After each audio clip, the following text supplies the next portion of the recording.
قناة نورومي توضح لك الفرص المهنية لدارسي تكنولوجيا الميكاترونكس. قد تتساءل كخريج لقسم ميكاترونكس أو تكنولوجيا الميكاترونكس عن المسار المهني الذي تنتظره، وعن الفروق بينك وبين خريجي كليات الهندسة التقليدية. الحقيقة تتلخص في كون الميكاترونكس ليس مجرد تخصص، بل هو عالم يشمل الدمج بين الميكانيكا، الكهرباء، الإلكترونيات والبرمجة. ويعني هذا أنك ستكون العقل المدبر للمنظومة، القادر على العمل في مجالات متنوعة ومتعددة. يمكن لخريجي هذا التخصص العمل في المصانع الأوتوماتيكية، مجال الروبوتات صناعية أو طبية، شركات الطاقة المتجددة، مراكز صيانة أو شركات تصميم الأجهزة الذكية.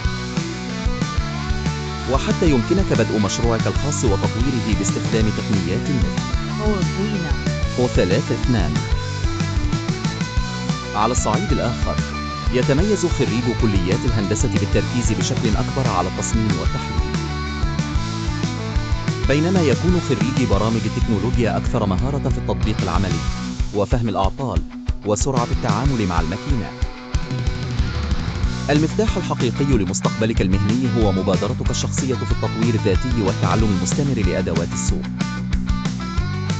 كما توفر لك قناة المواد التعليمية اللازمة لتوجيهك والارتقاء بمهاراتك من مشاريع التخرج إلى إعداد أول سيرة ذاتية وأول وظيفة في مصنع حقيقي.